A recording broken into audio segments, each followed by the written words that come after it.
up, members of the Symboid? It's your Sympa Emperor, Sympa Farhan. Yeah, thank you for joining me on the first edition of Sympa Summer. What is Sympa Summer, you ask? Sympa Summer is where I post a video every single day of this summer. From now, bitch, all the way until August. Why? Because I know some of y'all hoes ain't just graduated high school. Y'all bitches think that it's time to be bored. Bitch, no, it's not time to be bored. It's time to turn the fuck up. Why? Because I'm here. And I know some of you guys just are going on summer break. So what better time to watch me than now? I mean, I know some of you may not have time, but bitch, you have time. Unless some of y'all got something to do. Sucks to be you. I'm coming to you with a story time. And bitch, let's get into it. But before we do, I want to give a shout out to the sis right here, Miss Dark Skin Ting, because she wanted a video talking about my high school experiences. You know, and the sis can rap. Oh my god, can she rap? Roll the film, bitch. Roll the fucking film. I hate when dudes try to disrespect when he came from a woman. Thinking he's a man, shall you get checked? Another so-called rare breed that's filled with needs, with a mindset that we should worship the air he breathes, with no job, credentials, medical, not even dental. Like to instill in his sons the bare fundamentals, but he's looking for a handout. Nah, brother, stick your chest up, man up, and stand out. Another sucker of the system who slipped through the cracks, now he's dependent on a woman. Nah, I can't feel him, but I could raise my voice and say it loud. Honor thyself so I can teach it to my child. Wear my crown proudly, speak my thoughts loudly, with my head raised to the sky cause I'm godly. Find a king who's not afraid of his equal. UNITY to the kings and queens who have dreams and spread them to the people. T. Bars. What did I tell you? Bars. Like no other. But yes, she wanted a video about my high school life, a lot of shit. And to be quite honest with you guys, high school for me was awful. Like, oh my god, I'm glad to be out of that bitch. High school for me was a catastrophe. From freshman year to senior year, catastrophe. And bitch, I'm coming with one of the many catastrophes today to bring to you, expose my personal business to you guys. Bitch, that must mean I love you. Be proud. So this was back in freshman year. Back in freshman year, all I wanted to do was sing and dance. You know, singing was my shit. Singing still is my shit. Switch vocal. And you know, all I wanted to do was sing. I saw that there was auditions for this show choir. And I was like, I've never been in a show choir. The requirements to be in the show choir is one, you have to know how to sing, you have to know how to dance, you have to know how to act, and you have to know how to read music. Bitch, I can sing, dance, act, and read music. So I'm like, bitch, I'm the perfect candidate for this shit. The songs that they wanted us to sing was, you know, Oh Holy Night. So I immediately go on the internet and I look up Oh Holy Night, because the only Oh Holy Night version that I knew was Mariah Carey. So I go up in there and they're like looking at me like these bitches is fucking gods or something. They say, whenever you're ready. And I'm all, oh, holy night, the stars are bright, they shining, it is a night of our dear Savior's birth. Long lay the world, its sin ever pining, till he appeared, and the soul felt his word. bitch, I gave a run. A thrill of hope, the weary world's rejoicing, for yonder breaks a new and glorious morn. Fall. Bitch, I can sing. Fuck it, I can sing. Bitch, I gave a vocal. And them bitches was impressed. G-pressed. Whatever. So I ran out of the thing because I went for the note. You know that? The diva! Diva! Diva! You know that note. And it was like, okay, it was a mess. And so I ran out. And I was like, oh, bitch, I didn't make it. No, I didn't make it. My dad was like, get your shit together because you sounded good from what I heard outside. My dad always said that I can sing. You know, my dad always said that I can sing. But I never took advice from him because it's my dad. So, of course, he's going to tell me because I'm his son. So, a few days later, they say, okay, if you made it, either your name is going to be on the callback list and, you know, get your gig. So I go up to the little callback list, running my ass up there. I say, P. Oh, there's my name. So I'm like, oh, I made it. So I'm all happy and shit. And I'm just like, uh-oh. And I thought that I was a shit because I made it. And then I look, it says, apprentice. I was like, what the fuck is an apprentice?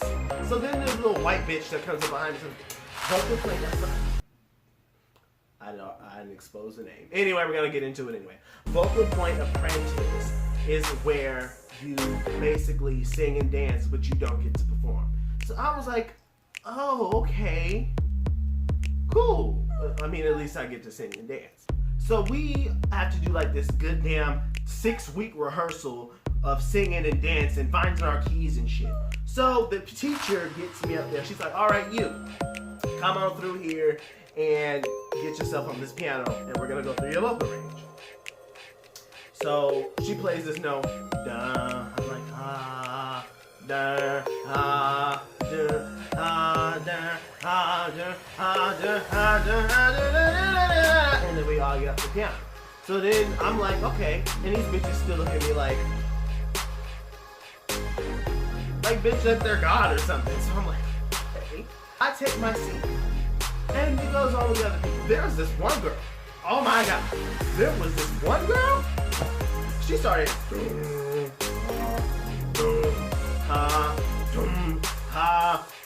and this bitch was up the scale. Oh my God. She went to the end of that piano.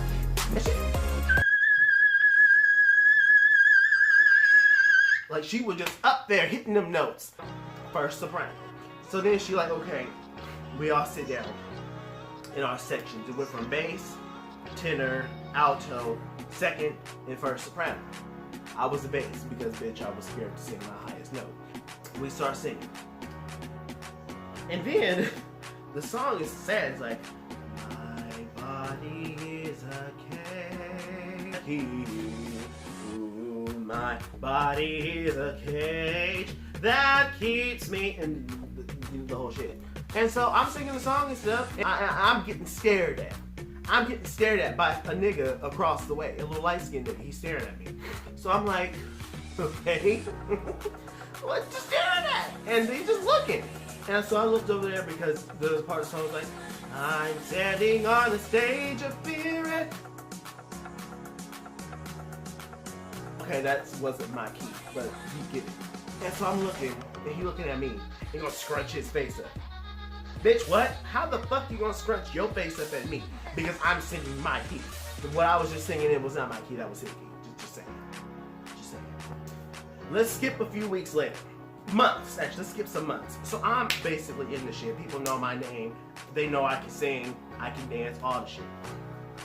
Now there's this thing called dinner show that we would have to do in the winter time because like a little Christmas theme or whatever. I come up to these people, some people in the same choir as me, thinking, okay, we cool, y'all call me family and shit, y'all think I'm your brother and what have you, and we cool. So I walk up and I'm like, what's up you guys? They're looking at me like, looking me up and down. Now bitch, listen, I knew people did not like me. I knew a lot of niggas didn't like me. Why? Because I was, if not the best, in the top 5 of the best singers, boy singers in the classroom. Because all these niggas sound the same. It was me, the light-skinned boy, a Mexican dude, and some Asian dude. And us 4, we were like the best male vocalists in the class. So these bitches did not like me, and I was okay with that. No, I wasn't, but I am now. But I wasn't okay with that. So I come, hey guys, how you guys doing? They're looking me up and down and shit like I just don't belong. Mind you, there was only 3 black people in this class. Disclaimer, that's a side note. There was only 3 black people in the class. And obviously I was one of them. So I'm just trying to talk and they looking me up and down. And so they start talking crap. They're like, hello, what are you doing? I'm like, I just wanted to come talk to you guys. They look down. They look at each other. And they start dying laughing. And one boy's like, don't even get me started. What? What do you mean don't get me started? So I bitch ass runs out and cries in the bathroom. People, let me explain something. I was very sensitive I was very I give a fuck back then because I wanted everybody to like me and I wanted everybody to be my friend and I wanted to appear as just this light of energy and positivity and all this stuff that I took a lot of shit from people. And so I'm in the bathroom just crying and crying and crying. We are singing our little songs for the dinner show or whatever.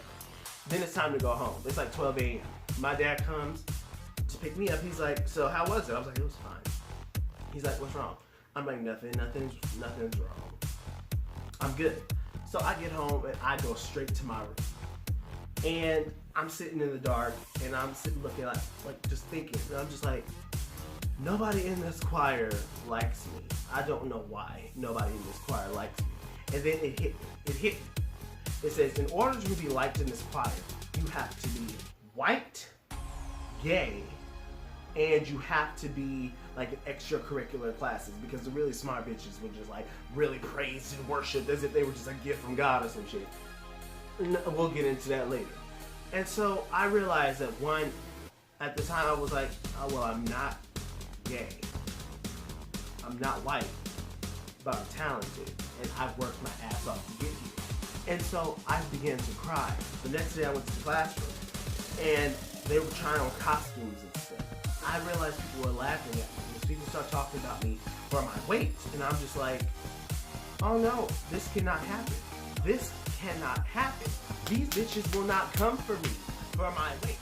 So I went home again and I looked at myself in the mirror and I pulled up my shirt and I said, no longer will I go through this. I will not miss out on being a part of this choir for my video. That's a week where I did not eat. I didn't eat for that entire week. And I began to starve myself. And if I did eat, I would only eat at home because my dad was there. I don't want my dad to start getting skeptical about anything. So I would become bulimic, and because I was just so sad and dark that time, where I thought the only way that I could fit in with these group of people is if I look a certain way. And though that was the case, I never took myself out of the classroom because I didn't realize that it was an unhealthy environment for me, but I stayed in because I thought that, hey, if I stay in this classroom, I'm gonna be, by the time I'm a senior year, I'm gonna be sitting with the rules and I won't have to go through this. I didn't really expect much of myself back then. This happened for a good month or two. And I began to be sick. I was getting really sick. And it was time to sing. And this is what hurts me absolutely most, because I'm better now from back then. I'm much better now. But back then, when I sang, I did not sound the way that I sounded when I first auditioned. In fact, I sounded so much worse because as I was bulimic, people who are bulimic know that what comes up with your food is the stomach acid, and it caused damage to my vocal cords. And I was hurt because one of the many things that I loved so much, I was sacrificing and I was losing because I just wanted to fit in. Losing that. I'm losing what makes me me.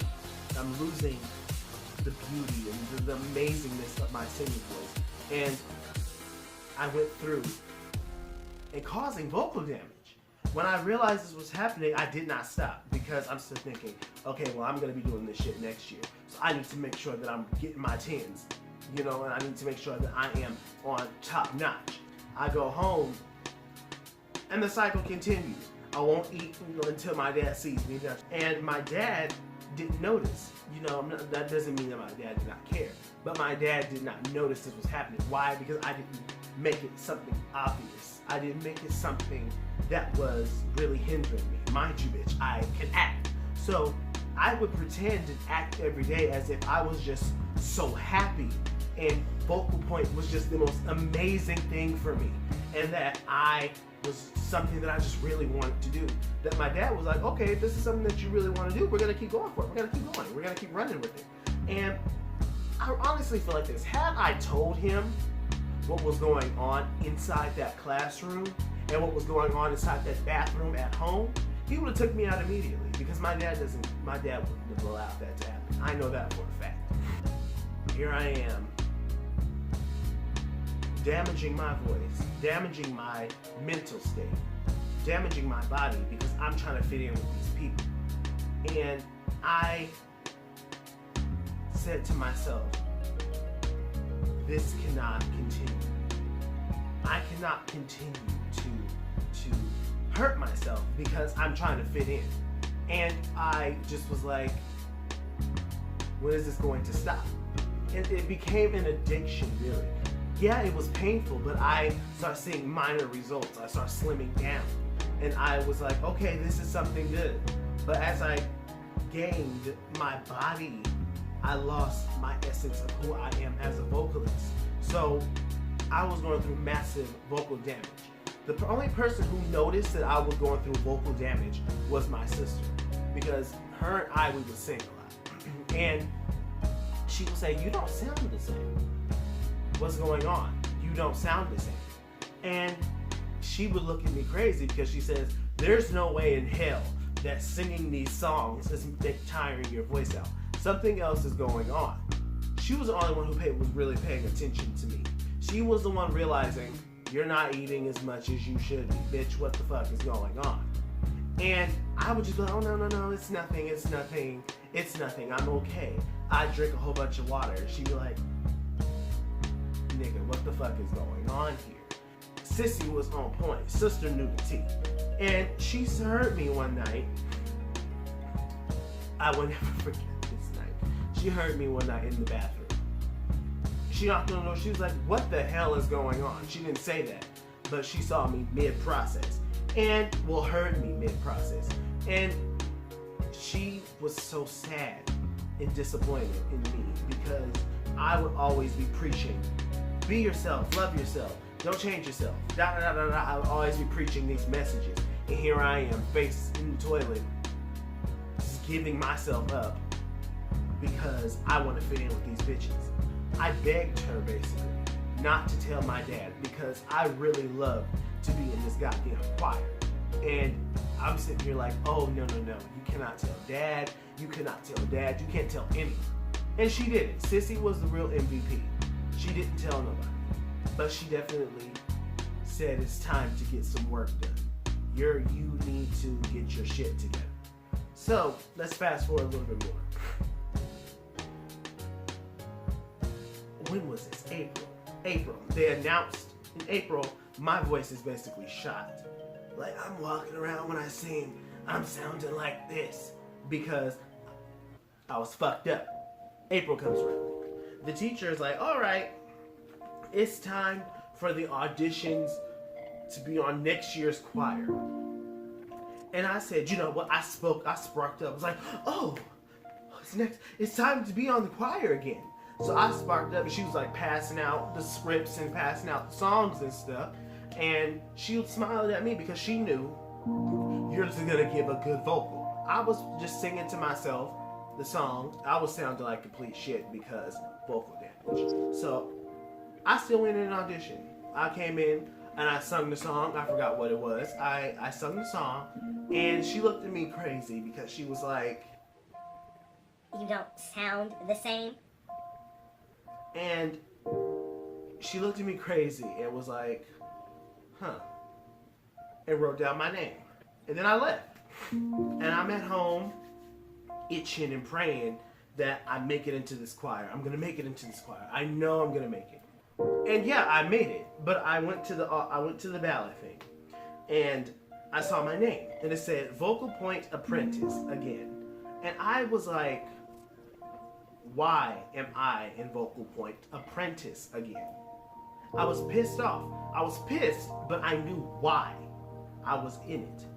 Why was I in it? Because I did not sound proper. And why didn't I sound proper? Because I was over here destroying myself internally so I can fit in. I got so angry. I was so mad. I was so mad when I went to the acting class. I flopped down like, and one of my good Judy, she was like, what was going on with you? What was going on with you? I was like, I did not make vocal point. I did not make vocal point. And she's like, okay. And I was like, what do you mean? It's not fair. I didn't make it because I didn't make vocal point. Da, da, da, da, da, da, da. And she's like, why are you so pressed? And I was like, because nobody knows what happened. Nobody knows what I've been through, so I can get into this choir. And she's like, oh, you're just being over dramatic. Little did she know, I was not being over dramatic. I was being how I should have been reacting in the first place. And she's like, it's okay, it's okay. You will make it next time. I said, F that. There will be no next time. I'm just not going to be in the choir. So I just said, no, I'm not going to do that. I'm not going to be vocal point apprentice. And I didn't. And I never went back. I never went back to vocal point. As much as people asked me to, I never went back. Because nobody knows what it was like for me to experience that. You know, nobody knows. This is because there's one thing to tell the story, and there's one thing to be in my shoes. So I had to just not do it. You know, and before I just made the decision, I really had to sit down with myself. I was like, listen, bitch. Either you go back to this choir, you go into this choir, and continue to be unhealthy and go through more vocal damage, or you leave that choir and you go to this acting and salvage whatever voice you have left to sing later on in your life. And I picked to save the little bit of voice that I did have. So I decided that I'm going to salvage whatever little voice I have left and sing on for the rest of my life. And I learned so much from that. That moment really made me who I am today. You know, from freshman year of high school to graduating high school, yeah, my voice came back. It's back, and I'm very happy. I learned so much. I learned so much from that. I learned that I'm one strong individual, and that I pulled myself. It was not an easy process. It was not a quick process. It was nothing overnight. It took years to learn that I did not have to do that anymore. And I had to realize that there was something greater. And I had to realize that there was something more to what I was doing and to what I was sacrificing. My singing for me is one of the biggest things. I realized that through that eating disorder, I was sacrificing a lot of my happiness, and I'm not going to do that. And what I encourage for all of you to understand is that you don't have to modify yourself to fit in. You don't have to feel like you don't fit in. You have to realize that you're the shit regardless. That experience for me, I'm glad I had. I'm glad I had, and I would not replace that for the world. And to the people in Vocal Point of 2017, going into, remember this, don't change yourself. You guys are the shit. This is not a diss video at all. You guys are such a good choir, even though you guys never place in first. You guys are a good choir. That's it for this video. I mean, if you like this video, I hope that you learned something from this video. Go ahead and subscribe down below. Hit that like button and comment, bitch. I want to know what you guys go through, and I also want to know what you guys want to see. This is Sympa Summer. So comment down below what y'all would like to see next, and I will probably do it. More than likely, I will. So go ahead and comment down below. Also, don't forget to follow me on Instagram. I will put that down below. And don't forget to follow me on Snapchat, all my social medias. And yes, follow me on Twitter as well. Because you know what?